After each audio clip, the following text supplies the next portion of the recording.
All right, good morning, everyone. I'm going to call this meeting of the Jefferson County Board of Supervisors to order. First on our agenda is to acknowledge the minutes from the previous meeting.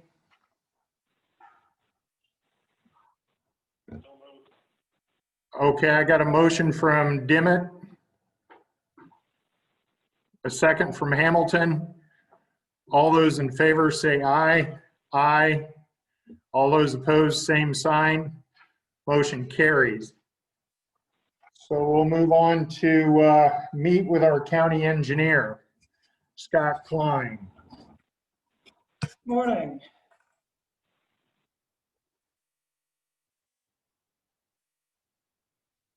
So for the last couple of weeks,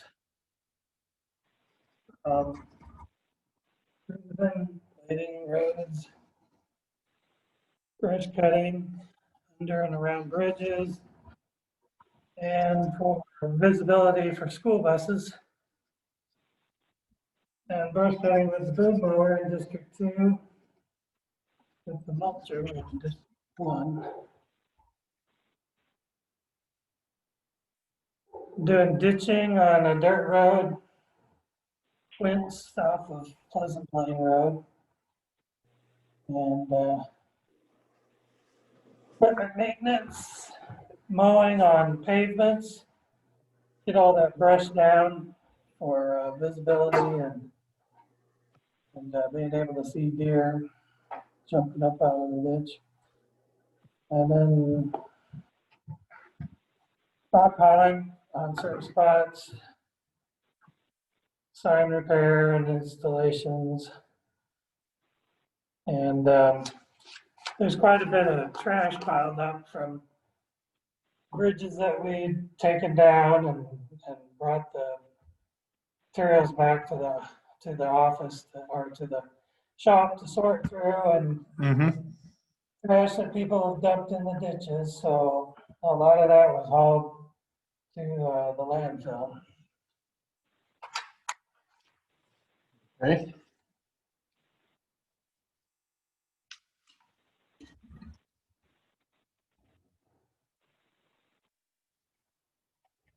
We got a call from, a message forwarded by Lee from a party that lives out on Mint Boulevard. I drove out and looked at it.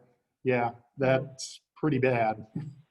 The potholes, they're Yeah. working on that today, but Okay. the other things that were in there were about a light on the parking area. Well, that is it's a trail. It's labeled as trail users parking, and there is a sign saying no parking from 10 p.m. to 5 a.m. So part of the comment was that there seems to be a lot of people Out there late. went out there, park for just a couple minutes and then head out. So wondering about what kind of transactions might be occurring out there. Maybe the sheriff needs to monitor some of that. The suggestion was to put a light out there on the parking lot. I don't know if it would turn off after 10 or if it's supposed to stay on after 10 to make sure nobody's parked there. But that would probably be kind of between county conservation and the sheriff. I mean, if there's any way we could help too, but Yeah. we're not out after hours when all of this stuff is occurring. So, Yeah, I could call. It might be the city PD could buzz up there every now and then. They may just not be aware of that. yeah. I'll try to talk to those guys and have them drive through there once in a while. Yeah, and after they fix the potholes today, it should be easier to drive out there. Okay. Those were pretty bad, Yeah. pretty intense. Yep, and let's see. On the barricades at the end of the road, there's one sign that says no parking this side. I'm assuming that was put out there when there was nowhere else to park if you went out there except for the turnaround area. at the end of the road. So I'd like to get a resolution sometime to say that there's no parking there, so that when the signs are put up, I'm assuming they'd be enforceable then. I'm not sure how enforceable it is. Don't have a resolution, it's kind of like stop Right. signs and Right. so, resolution seems to be good enough for stop signs and for, bridge postings, so I'm thinking it should be enforceable. for Should be this, enforceable. We have a resolution for it. That makes sense. And then, yeah, there's power available if the lights put out there, but, you know, that, like I said, wouldn't be for, I mean, depending on where it's put, it could light up the turnaround area and the barricade and Mhm. and the conservation parking too, so Right. we probably wanna see what we would wanna do if we wanna put a light out there. But there's other things that could be done first. And let's see. I think, well, better look down through here. So that's about it.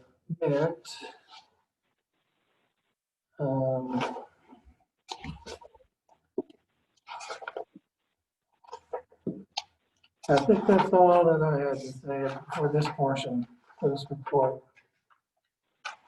Okay. Lee, do you have any questions for Scott? No, I don't. Thank you. Okay, Lee's got no question for you. Dee, do you have any questions? Not hearing any. We'll move on then to consider resolution to recommend the award of a bundle bridge project, which includes a bridge replacement on 257th Street in Jefferson County. Project BROS CHBP hyphen C051 parent 75 GA 51. So this project was led with two other projects that are in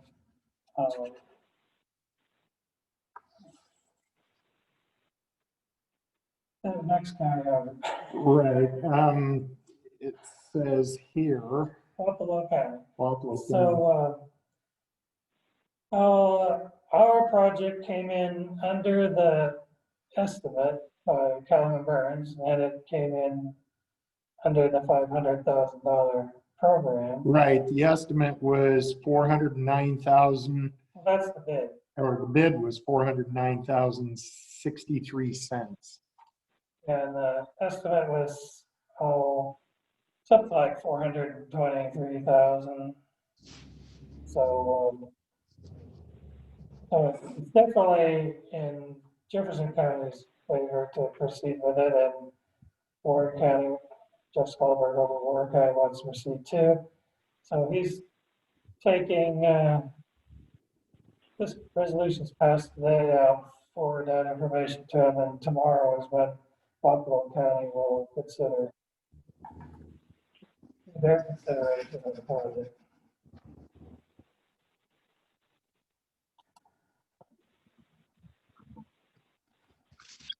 All right, so come on in.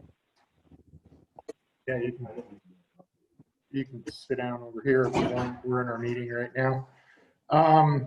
The resolution is number 20-31. Be it resolved by the Board of Supervisors of Jefferson County, Iowa, that one, the Board of Supervisors, hereafter referred to as the board, believes that the BROSCHBP C051 parent 75 GA 51 project, hereafter referred to as the project, is in the best interest of Jefferson County, Iowa, and the residents thereof. The project is defined as a bridge replacement on 257th Street over stream S24 or Section 24, Township 71, Range 10. The board has sought appropriate professional guidance for the concept and the planning of the project and followed the steps as required by the Code of Iowa for notifications, hearing, and bidding letting. 3, the board hereby acknowledges the bid from Herberger Construction Company Incorporated in the amount of $409,063 for the Jefferson County portion of the jointly let project with Wapello County and recommends award of the associated contracts to the same by the contracting authority defined in the cooperative agreement for a competitive highway bridge program CHBP project passed by the Jefferson County Board of Supervisors on March 2nd of 2020. The board finds this resolution appropriate and necessary to protect, preserve, and improve the rights, privileges, property, peace, safety, health, welfare, comfort, and convenience of Jefferson County and its citizens. All is provided for in the and permitted by section 331.301 of the Code of Iowa. All other resolutions or parts of resolutions in conflict with this resolution are hereby repealed.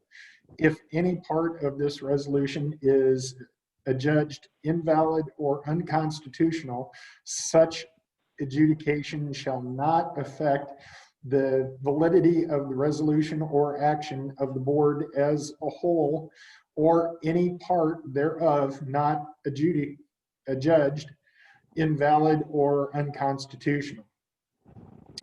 The resolution shall be in full force and effect from and after the date of its approval as approved by law, and be it further resolved by the Board of Supervisors of Jefferson County, Iowa, that after receiving the necessary contract documents, including but not limited to the contractor's bond and certificate of insurance, that Jeffrey P.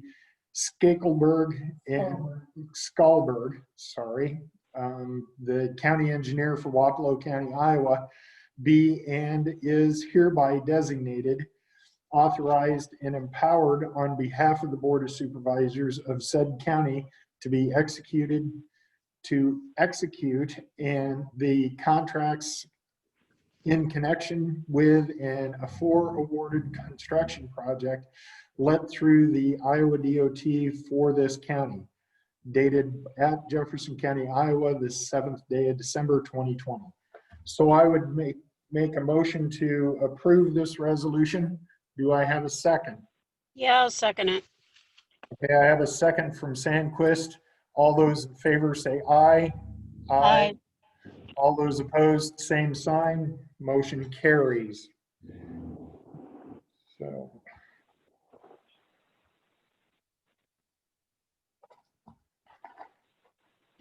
All right, so we'll move on now to consider step increases for 3 secondary road department employees. We have Trent Holtkamp, Doyle Allen Forsyth, and Thomas Ensminger. And Scott, do you have anything on this? Well, we have it set up so that when somebody first starts, they're at a lower salary, and as they get trained over the years, they catch up with step increases, and to what the people that have been there a while are being paid. So it's been in place ever since I've been here, and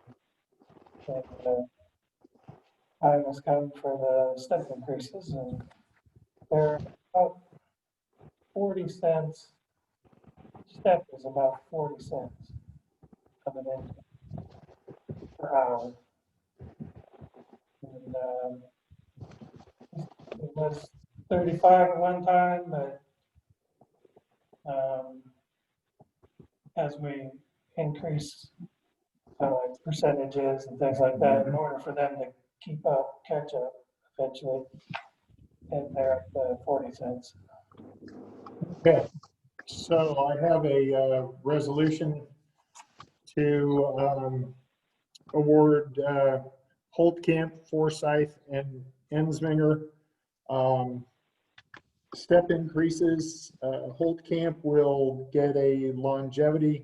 He's already got that. So he's already got so his increase would go to $25.72 per hour.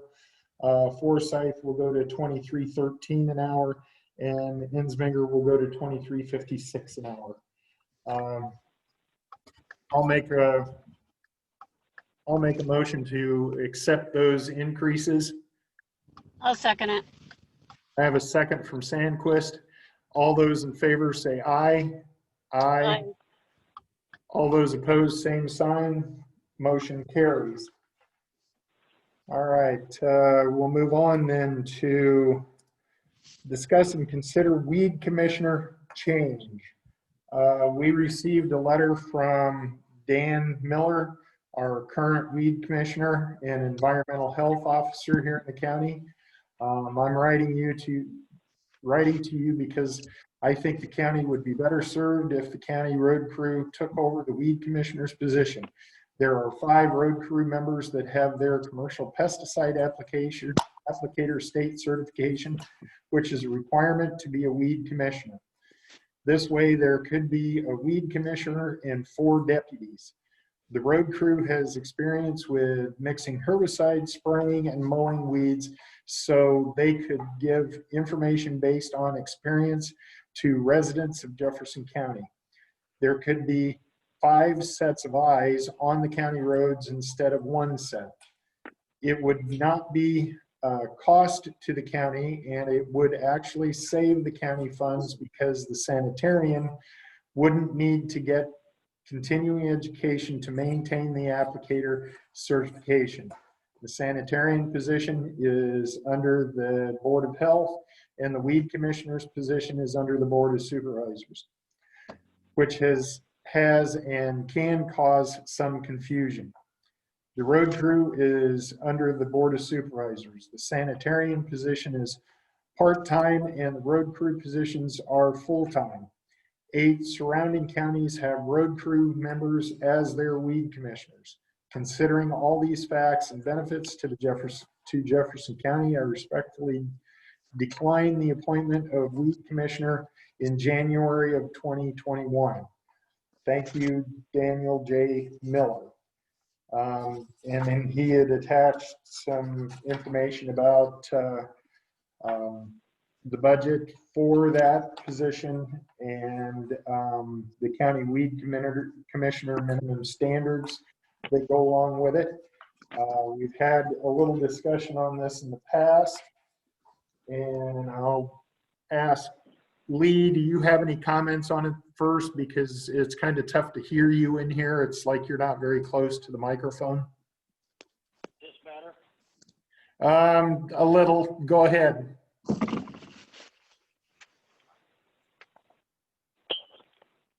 Okay, how's this? Yeah, that's great. That's much better. Okay.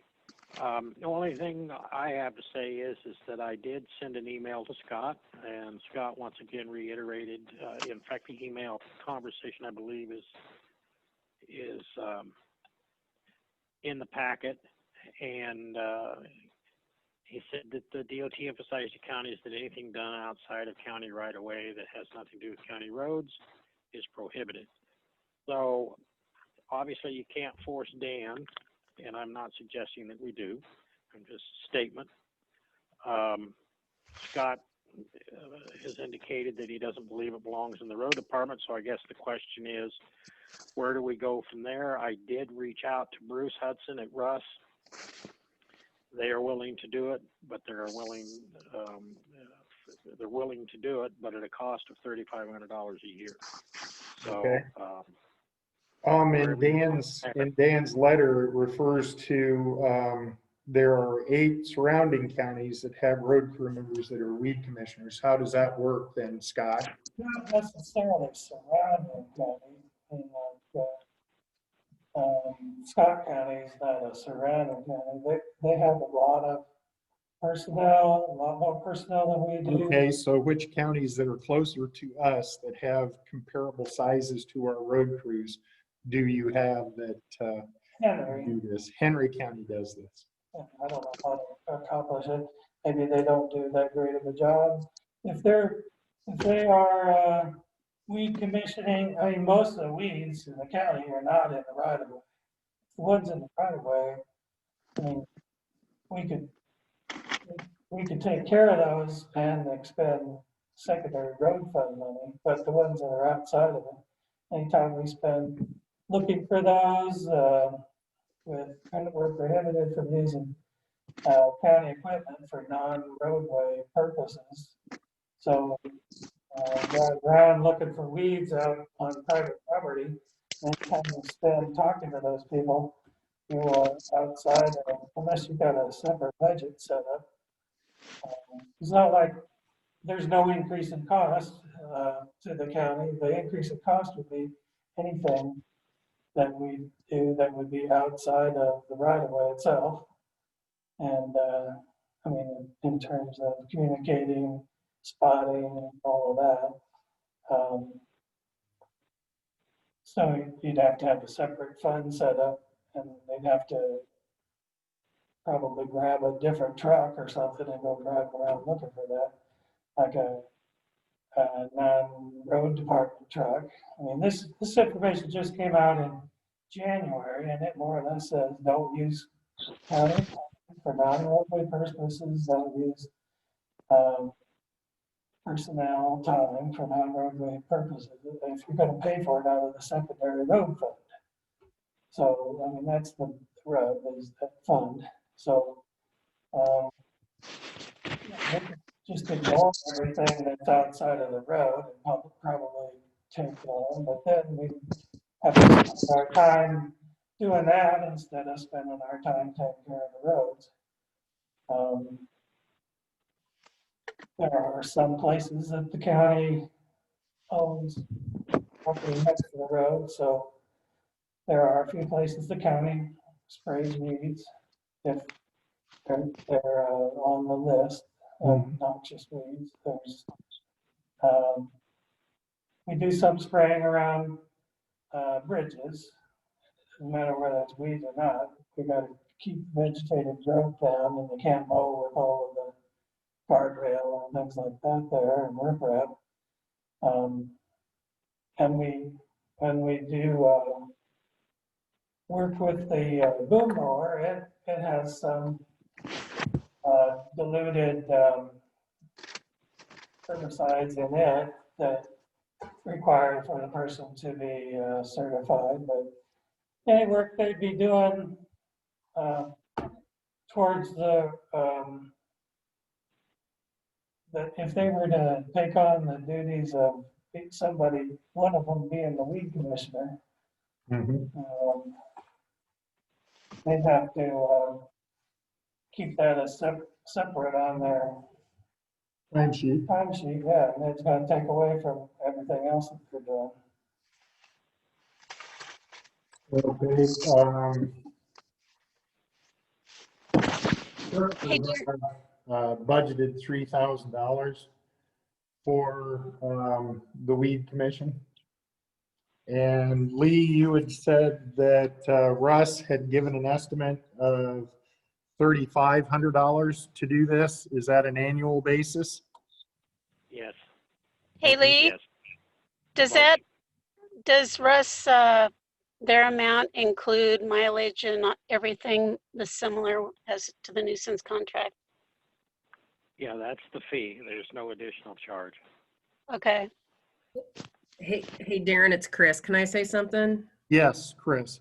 Okay, so it was Dan had some hour changes and I don't think he's on the call, and I'm not speaking out of turn. I'm just speaking as public health since we both report to the same board.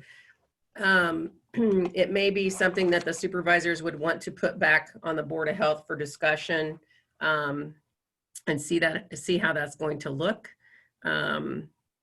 This was brought to the Board of Health after Dan's hours were changed and adjusted and an adjustment was made.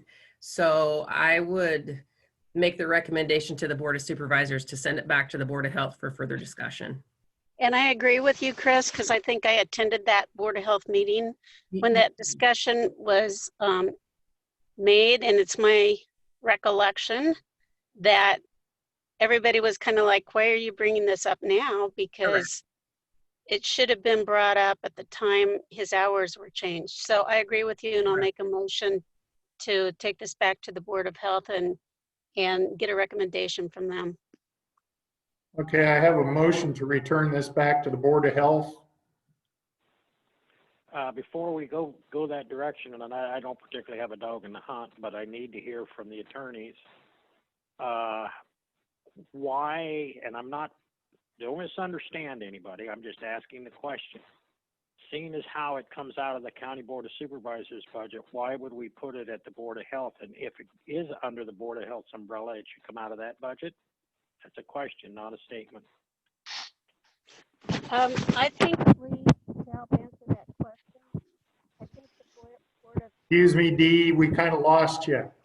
oh, I'm sorry. Am I here now? Yes. I think the reason or the answer is the Board of Health had this discussion at length when they agreed to reduce Dan's hours. So I'm think that they just need to be a part of the conversation since they already had this discussion. Assuming that Dan would have some hours. Right, I understand that. My question strictly is budget and under whose jurisdiction is the weed commissioner? That's all. And I'm not sure why. I mean, it makes sense in one respect because Dan's been under the auspices of the Board of Health. If they want to look at his hours or his circumstance or his wages or whatever separate of this because he's no longer vying to be weed commissioner, that's one thing. But the question is whether or not it falls under the jurisdiction of the Board of Supervisors and not the Board of Health. And if they want to take it over, that I'm perfectly happy with that. It's just, I'm not sure. That's why I asked for an opinion from the attorneys where this should go. The appointment of the weed commissioner is done by the Board of Supervisors. My understanding is because that appointment was made to an existing employee that was under the jurisdiction of the Board of Health, that they have, sort of assumed primary supervision of that employee and some of the issues involved there. But I would say that I think you're right, Lee. If we're going to look outside of the Board of Health umbrella for a new person or entity to take over this responsibility, then the Board of Health may not have a role moving forward. The other thing that I wonder about, I know there's some publications that are required right after the first of the year, and some things with the weed commissioner responsibilities that occur shortly after or right around the 1st of January. And so I'm not sure when the next public health board meeting is, but without looking it up, I think that we may need to find a solution to this sooner than a referral to the Board of Health would allow. I'm not saying that as a fact. I'm saying that as a concern that I haven't looked up yet. I can say we're having a meeting Thursday, but that agenda's already been posted, but then that's rescheduled from November. But I will tell you the next scheduled Board of Health meeting would be the third Thursday of January, which would be the 21st. So I can just speak to this. I know that when Dan functioned as the weed commissioner, he would always function under the Board of Supervisors. The supervisors had that money in Dan's budget for that specific job or responsibility. the rest of the time he would function under the Board of Health auspices. That's just the way it's been. I don't know if that's right, wrong, or otherwise, but it's been that way for the 13 years that I've been here. I think though I'm just going to be quiet. That's all. That's all. I think the long and the short of it is, at the end of the day, the result will be the same whether we kick it back to the Board of Health or us, because when I started, it was always said, he reports for this to the Board of Supervisors. So either way, we could send it to them, get a recommendation, or if we act on it now, then they can act on what we did based on any change. I have no problem with the Board of Health. I don't even have any problem with it putting under the Board of Health if that's legal. I'm just, and I don't have a dog in the hunt. I was just looking for a direction to go. And this is no reflection upon Dan, but it is, I would have liked to have had more time to discuss it. I guess the question, and I'm going to throw this back at Pat and say, can the Board of Health take that over and supervise it, and the County Board of Supervisors contribute the $3,000 of the $3,500, or does Chris, and I'm asking you this, do you guys even really want to be involved with it? That would be, well, since Dan is not my direct report, so he reports directly to the Board of Health. So, in essence, it was the board's understanding that this was going to be part of his continued job responsibilities, I think, for lack of better discussion. I know that people have called here complaining about weeds, et cetera, and then we send them over to Dan's office. That would be a question. Steve Bergmar, as you know, is our chairperson. I don't know that he's going to attend the meeting on Thursday this week. So I don't know. I can't speak to that.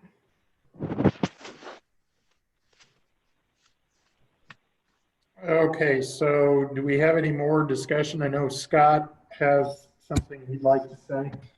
Well, I just wanted to say that some of these, most of the counties mentioned has taken out a weed commission. They have, says on their county road crews, I'm not sure that the road crew people are doing it. Could potentially be some of their extra staff they're able to afford to have. Like Scott County, I mean, some of these counties have 2 or 3 times as many staff people as we do. And potentially one of those persons is taking on that responsibility. And I don't know if these counties might be planning on making some changes due to the information that came out in January from the DOT about what you should or shouldn't be doing with secondary road fund money. So, I mean, I don't know if they're going to continue in that capacity or if they just take care of the roads and don't worry about private property. So, I mean, just to say that these counties have that responsibility doesn't mean that they're doing it the way it's supposed to be done. Or could mean they've just got more staff so they can do more than we can. And maybe they've got a separate funding source for those duties. Okay. So it sounds to me like we've got some more discussion that we're going to have concerning this, and we're going to have some discussion along with the Board of Health. I think we need to look a little closer at what Henry County is doing and talk to their road engineer over there and see how he handles it before we can move forward with anything here. So why don't we table this until our next meeting, and by that time we should be able to get a little bit more of this information put together and put into place. Does that sound Fair, D, and Lee? Yeah, that's fine. Yes. Okay, so we'll move on then to our next item in our packet, which is discuss and consider a liquor license for the cider house. I saw an email from Sheriff Morton concerning this, and he has no problems with approving this. So I would accept a motion to approve a liquor license for the cider house at 1949 Pleasant Plain Road, Fairfield, Iowa. Yeah, I'll make a So motion moved. to approve. Okay, I have a motion from Dimmitt, a second from Sandquist. All those in favor say aye. Aye. Aye. All those opposed, same sign. Motion carries. So we'll move on to meet with Sean Morrissey for presentation of the annual conservation report. Sean? Okay, can you hear me? Yes, sir. Yes. Thanks for having me this morning, and I'll start by saying, I know you guys went through this with me last year, but this is a required thing in the writing of the Iowa Code. When they developed county conservation boards, they wanted our board to annually report to you of our activities and expenditures. So that's what I'm going to do here. And I think, did you all receive either an email copy or paper copy of this report? Yes. Okay. Yes. I'll just kind of skim through the highlights, and then you can maybe ask me what you're interested in, and we'll take it from there. But this is for the period of July 1, 2019 through June 30th. And as we go down through, I won't read the whole mission statement there, but we're trying to enhance the quality of Jefferson County through our work for its citizens. Our board is a 5-person board. Consists currently of Terry Deers, Kathy Tollinaire, Gene Parker, Wayne Atwood, and Corey Clem. And they're a pretty good board to work with in my experience. Our staff consists of 4 full-time people, myself as the director now. Bob Leisure's worked for us for over 10 years. He's currently our operations supervisor. And then we have Brittany Tiller as naturalist, and we hired a new park maintenance guy in January of 2020 named Caleb Schmidt. And he's been working out pretty good so far. And then we have a few seasonals there. I won't go through all that, but mostly in the summer we need extra help, so we hire seasonal help. I did put a paragraph in here. We had basically 3/4 a normal year. And then, as you all know, all hell kind of broke loose, but with this COVID, and that did have some effects on us. The main thing, I guess I would say, is we actually have become busier, I would say, than ever as far as day use and hikers and just outdoor activities. We're very busy once this all these shutdowns kind of came along, and camping and fishing and all these things seem to have increased. But we did have some negative and ongoing negative things going on. We had they had all these restrictions on group sizes, which affected our shelter use, and that's one of our sources of revenue. And then our other big thing that we do is environmental education programs for the public and in the schools. And that's kind of all up in the air right now since about April. But I think at the end of that, I said the importance of parks and open spaces has been very evident during this period. So I think having not only this system, but the city park and rec, I'm sure, has experienced it, and it's kind of a nationwide thing that these are a place for people to go and unwind and hopefully release some stress and get some other benefits. But Brittany prepared a page for this about her programs, and like I said, we had kind of a normal year going for most of this period. So the usage or the numbers are pretty much similar to years past. Looks like about 4,000 participants in her programs, and well over 100 programs throughout the year there. I'm trying to pick out the important things. She won an award for one of her camps called Camp Kyle.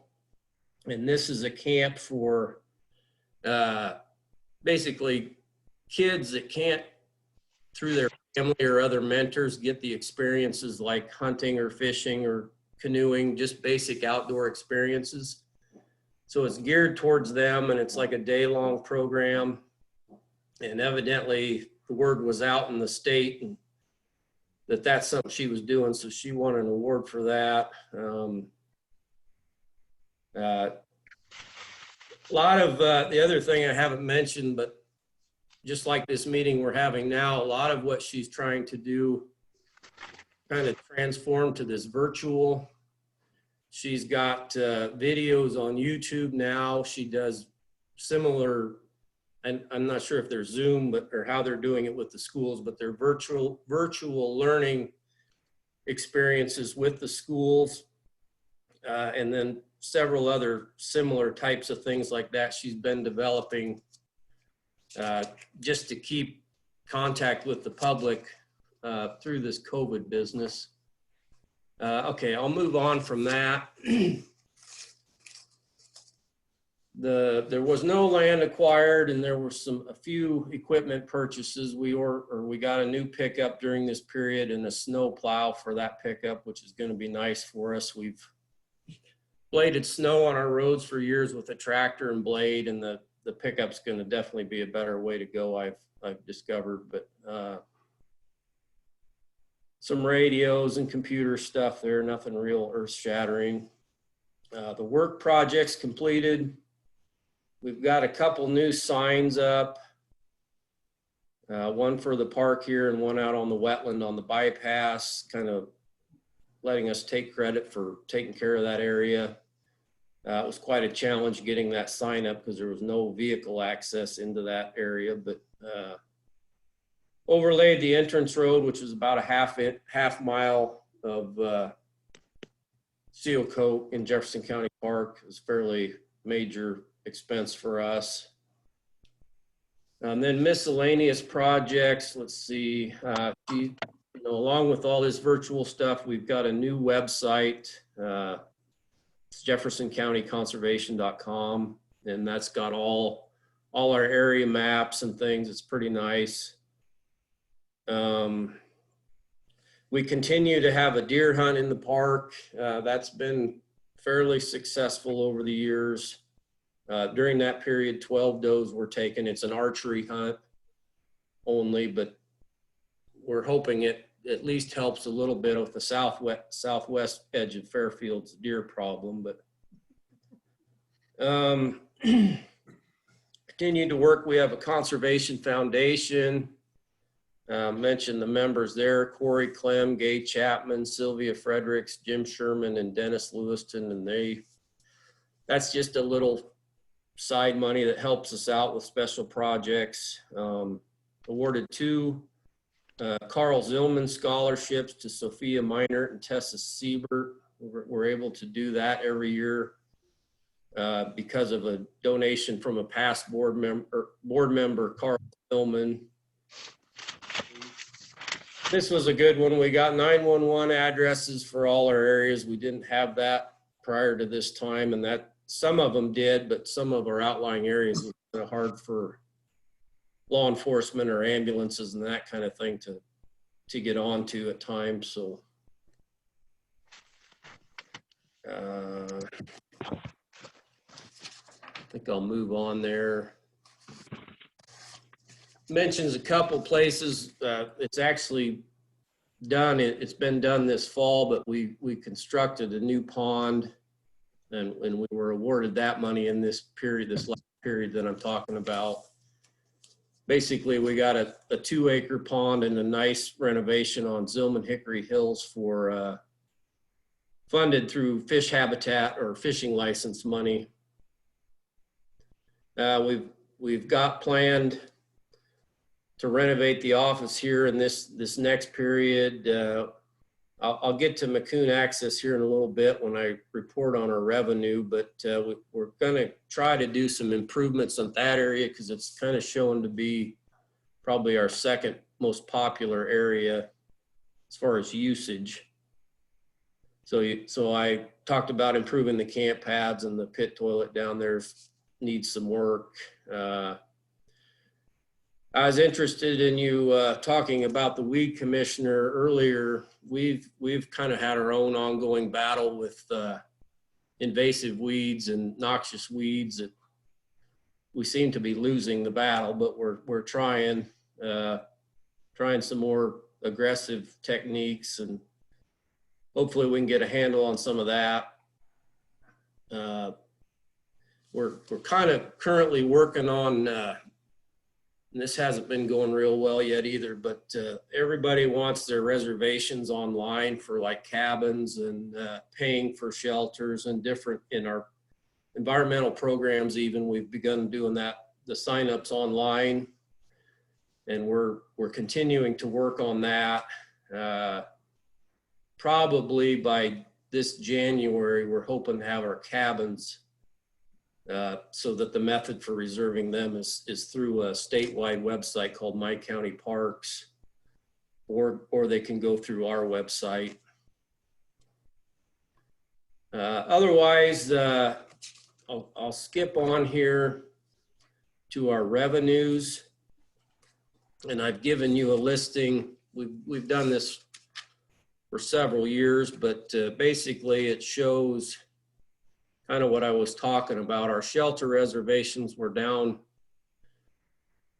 well, about $600, but you know, we've gone from a high in the 2000s to this year we were just over 1,000. So it was a significant blow. Basically all the graduation parties, any big group early in the summer, this just all fell apart, and those activities were canceled. Cabin use it kind of fluctuates, so I'm not sure how to look at that number. I would say it's down a little. And then we skip on to the camping. We've been averaging around $25,000 a year at Jefferson County Park, and we were just under that. I think we had pretty steady use here, and it was more than we brought in last year, but the highlighter, the puzzler right now is McCoon Access brought in over $9,000, which is, if you look back over the years, it's a record. We had a couple $7,000 years, and that wasn't a cost increase or anything. That was just, I think, a combination of ideal weather. The river never out of its banks this year, and then I talked to John Porin that collects some money for us, and I think there was a thing where more people were camping, and they're searching out parks like this, and he had a lot more. He has kind of a lot of regular users that he's familiar with, but he said this year there was a lot of new people from other communities and throughout the state that were new visitors. So I think the combination of that and then the conditions of the park were just, it was usable from when we opened all the way through till the fall. And that's why I said we're looking at doing some improvements there to keep those people happy and to keep that a popular area. Round Prairie Park, on the other hand, is very little use, and I don't know what to say about that other than there's other campgrounds that people are using, and we're looking at other options for that area that may be less input for us, and turn that into more of a primitive area, but we're still kind of analyzing that. And then Brittany's included some photos of kind of the reason we're doing this. She's got little kids fishing and kayaking and some of her programs. We're trying to do this all for the betterment of the community and for the people that are ultimately paying for it are the county residents. So it is pretty satisfying when you see the groups and the people that are out here enjoying it. And then we're supposed to include the very last 2 pages are just our paperwork for our REAP certification, but it shows basically what the county has spent on things. And I know you supervisors are already able to access that with more detailed reports if you want to. But that's pretty much the nuts and bolts of what I've provided you. Did you have any questions or want me to talk about anything I didn't talk about? Hey, Sean, this is Lee. Hey, just real quick, that looks really great out at Zillman Hickory Hills. Is there any plans before I die that might be a new campground site out there? I wouldn't guarantee the camping. They're talking about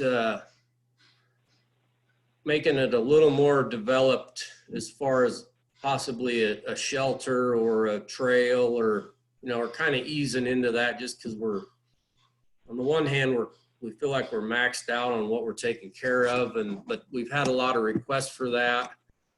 And I don't know, the other thing, kind of like around Prairie Park, we're trying to, with our camping, target the most desirable places. Like Macoun Access is definitely showing to be I don't know if it's the river. I don't think we want to just build another campground somewhere that fails.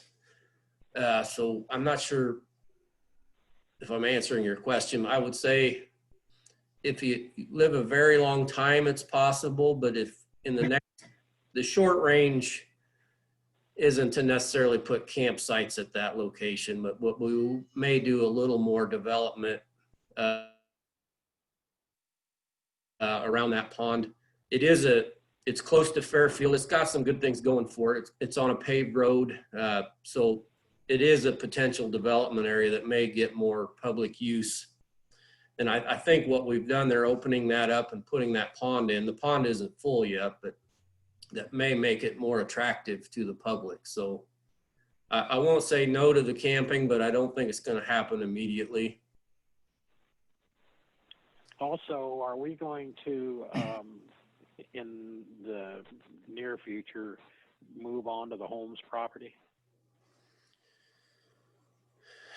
Well, I don't know the answer to that. That's, again, there's a lot of dreams and wishes and ideas, but the finances, I don't know they're quite there. You start talking about building roads and moving electricity and water into an area, and I know you know all this, but it's up in the hundreds of thousands of dollars, and we haven't quite figured out how to. I mean, I don't want to be begging for that during this meeting, but we have some, I'd say they're more in the development or the idea stage plans. We'd like to add campsites at Jefferson County Park, but we haven't quite figured out if we want to build a whole separate campground or figure out a way to develop something in the existing campground. That would be the cheaper option, as far as we already have bathrooms there, we already have water and electric there. But the reason we bought that property was to expand the park and develop it some way. So I think it's going to happen, but I don't want to promise by next year or 5 years. I think we're just going to work on what we've got and then slowly expand into that area and some of our other areas as we can. Well, I appreciate all that you and your guys do. Well, everybody, everybody. Jefferson County Park, as far as I'm concerned, is a jewel, and it camp at a lot of different parks, and And as I said before, when Dennis was there and this was the park my dad always came to, and he had access to a lot of places. So it's a great place to grow, and I appreciate it. Thank you. Okay, any other comments? Dee, do you have any comments on this? Okay, hearing none, we'll accept the report. We also have on here to approve Kathy Tollineer to be reappointed to a 5-year term on the County Conservation Board expiring December 31st of 2025. I'll make a motion that we accept Kathy as a reappointment. Can Second. I get a second? Second. Okay, I have a motion from Hamilton, a second from Dimmitt. All those in favor say aye. Aye. All those opposed, same sign. Motion carries. Mr. Chair? Yes. I would ask, if possible, that we drop down to discuss and consider nuisance properties. We have some, I guess I'd say, pressing issues that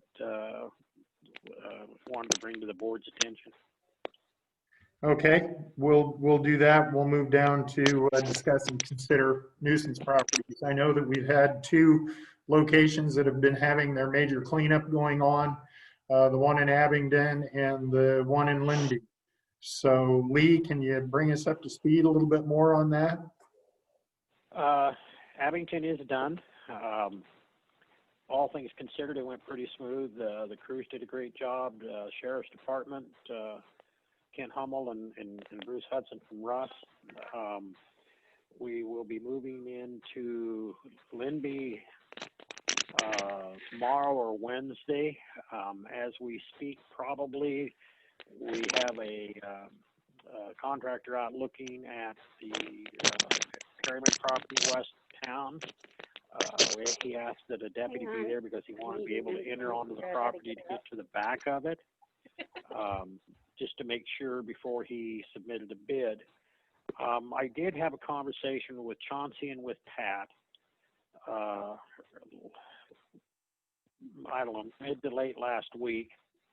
And I don't think it's the county's position, if you will, or desire to take somebody's home away from them. And some of these cleanups are going to be pretty costly.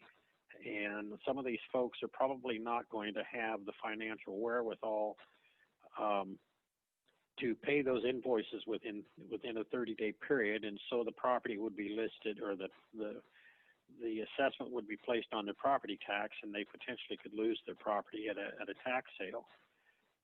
On the other side of that, or on the flip side of that, we have property, for example, in East Pleasant Plain that we've never been able to move for tax sale, and we've never recouped our money, or actually the taxpayers' money. So in discussion with Chauncey and with Pat, we talked about the possibility of setting up, and I use the term long-term loosely, but a long-term payment schedule, say, depending upon, I suppose, the amount that's owed, but 3 to 4 years to the most recent one, for example, was we don't know exactly what it's going to be invoiced at, but between $10,000 and $14,000, depending upon how much money is recouped out of the stuff that was moved out of there. And that's, I know for me, it would be virtually impossible to come up with, short of going to a bank to get a loan. And I'm not sure that some of these folks would be able to qualify. So Pat brought up the fact that they have a program which, and I think it's for fines and stuff and restitution, but anyway, they have a program, and one of the things that Pat said is that if they miss 2 consecutive payments, basically, then all bets are off. And Pat, you can clarify that. But I was hoping that the board would look into considering making payment arrangements predicated upon a finite amount of years. I don't want to see this go out 30 years, but maybe a max of 5 years or something of that nature. That way the taxpayer gets their money back, but the property owners don't lose their home. Well, and I have a suggestion on that, one which the city took with sidewalk improvements that were going on here in the community. The city was able to have those put onto or assessed to the taxes of the property, but that was set up over a 10-year time period in order to do that. Some of those were a very small amount, but some were much larger. Some of the larger ones took advantage of that. Some of the others that were smaller paid them off much more rapidly. And I don't think there was any penalties if you paid it off early, of course, but that may be something that we could look into. I'm not sure where you would stand on that, Pat McVan. Have you got a comment on this? Yeah, after talking to Lee last week, I pulled up the ordinance again to kind of read what it says. It says, Board of Supervisors shall mail a statement of the total expenses incurred for the cleanup to the property owner who has failed to abate the nuisance. And if the amount shown in the statement has not been paid within 30 days, Jefferson County shall then collect it in the same manner as general property taxes. So, I mean, it's written in a way that says, you know, hey, we send you the bill. If you don't write us a check within 30 days, it goes on your property taxes, the end, right? But, Right. but I think that, you know, it does allow for some flexibility in terms of how that statement is, or how and when we determine it to be delinquent so that it gets turned over to property taxes. I'm not sure, Darren, if we can submit it to property taxes over a period of time based upon how it's written. I hadn't really thought about that. And so I'll think a little bit more on that. But I do think that, you know, we can, where it appears to me where the discretion is when how we determine delinquency.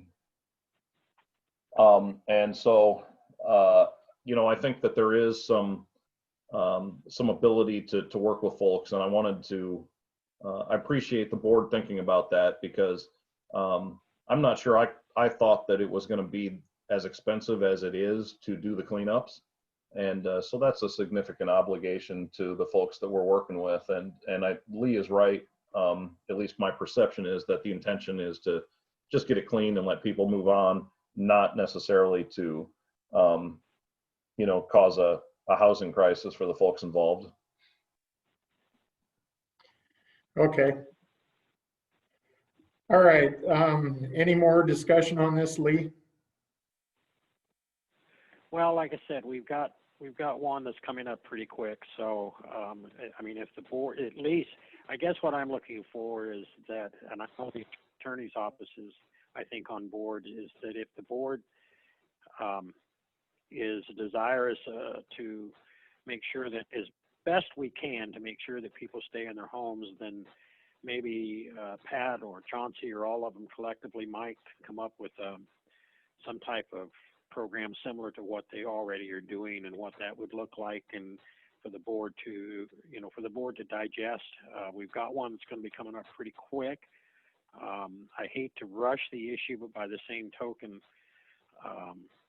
you know, 30 days is going to come upon you guys pretty quick. And so right after the first of next year, you're going to be having to make a decision on at least 2, if not 3 properties. All right. Okay, so we'll move on from there. Go Darren? ahead. Yes. Hey, under this as well, I just wanted to notify the board. Lee said that there is someone out at the Harriman property to take a look and to provide an estimate today. Okay. That person being at the property triggered a phone call to me this morning. And I had the opportunity to speak with Nathan. He had some questions about the process and kind of where they were at and what was going on. But he indicated to me that he has been working with Feinberg's, that they took 16 vehicles out this weekend, and that he's concerned about the cost of the cleanup if the county does it, and was wondering, because he's got this process moving, if that makes a difference to anybody. I told him that that was a conversation to have with Russ and with you guys, because obviously we are to the point in the process where we have the authority to act, but there's not once somebody does or gives an estimate, it doesn't mean that that's automatic or that it's going to trigger immediately. So I'm not sure where he's at or what's going on. I can just tell you that I had that conversation with him this morning, and that I would not be surprised if he reaches out in some way to one or more members of the board. Okay. I have a question about that, though. In the past, hasn't he made some types of efforts like that and then fallen way short, quit, or accumulated more after that point? Yeah, I mean, it's been a struggle out there. I told him that, if he has agreements, if he has contracts with people that he's working with, that, if he had things in writing, that he had an end date, that he had any of those types of things, the more information that he can provide that can be seen is probably the better. But we also talked about the fact that, this is, more than a year down the road from the first notification, and that frankly we probably would have been at this point even earlier had it not been some question about ownership of the property, which he acknowledged, and he also acknowledged that issue cost him a significant amount of time and money in terms of limiting his ability to move forward before now. I get all that. Some of it sounds like excuses, some of it sounds legit. I just told him that the conversation needs to happen with somebody that isn't me. Okay. Lee, you had another comment? Well, he had sent a letter out, and I discussed it with Pat. We were in the process where he wanted to a stay of execution, so to speak, and we were in the legal end of it. It was in the legal system. It was out of our hands, and I spoke with Pat. Obviously, I think that from my perspective, if we sent a contractor in there, it probably would be cleaned up within a week or so.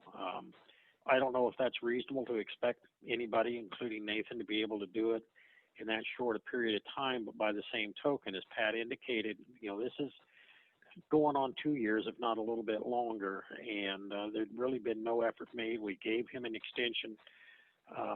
Actually, Darren, I think it was before you were on the board.